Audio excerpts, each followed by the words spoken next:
Hallo meine Lieben, Assalamu alaikum. Ich wollte euch zeigen, was mache ich heute leckeres Mango Lassi. Mango Lassi ist sehr beliebt in Pakistan, Indien und überall, jetzt in Deutschland auch. In Mango Lassi und Mango Shake ist nur ein Unterschied mit Joghurt. Mango Lassi ist mit Joghurt, braucht ihr eine Joghurt, 1 Liter Milch, Mango Pulp. Wenn es ist Sommer und dann gibt es richtige Mangos, könnt ihr auch frische Mangos nehmen.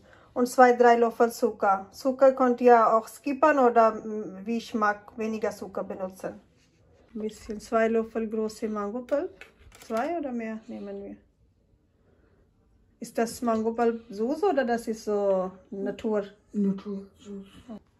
Dann Milch rein. Später ich lasse wieder in diese Flasche Shake oder Lassi. Zucker rein, Zucker ein bisschen weniger ich benutze, weil ich will nicht so süß.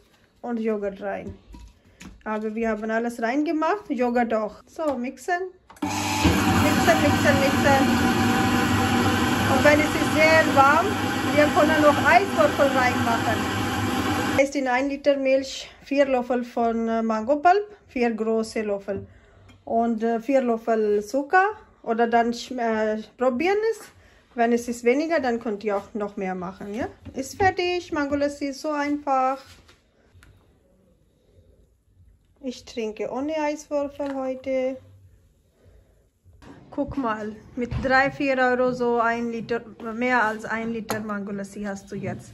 Bei Rewe gibt es 1 Euro und etwas, so eine kleine Glas Mango Lassi. So, mache ich Eiswürfel rein. Ich trinke ohne. Perfekt. Oh, ich sage euch, muss probieren das. Das ist eine Muss-Probieren-Sache. Das ist sehr lecker. Und mit 2-3 Euro oder vielleicht wie höchstens 4 Euro habt ihr mehr als 1 Liter Mango Lassi. viel Spaß. Tschüss. मैंने बताया है कि जो मैंगो लस्सी होती है उसमें फ़र्क क्या है। मैंगो लस्सी में योगर्ट पड़ती है, दही आपने लस्सी बनानी है तो उसमें थोड़ी योगर्ट डाल दें और एंजॉय करें। अल्लाह हाफिज़।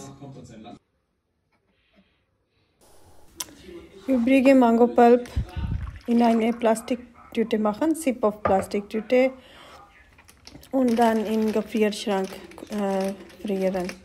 Und wenn später Sie brauchen wieder, könnt ihr wieder benutzen, weil in diese Metalldose ist nicht, könnt ihr nicht länger lassen.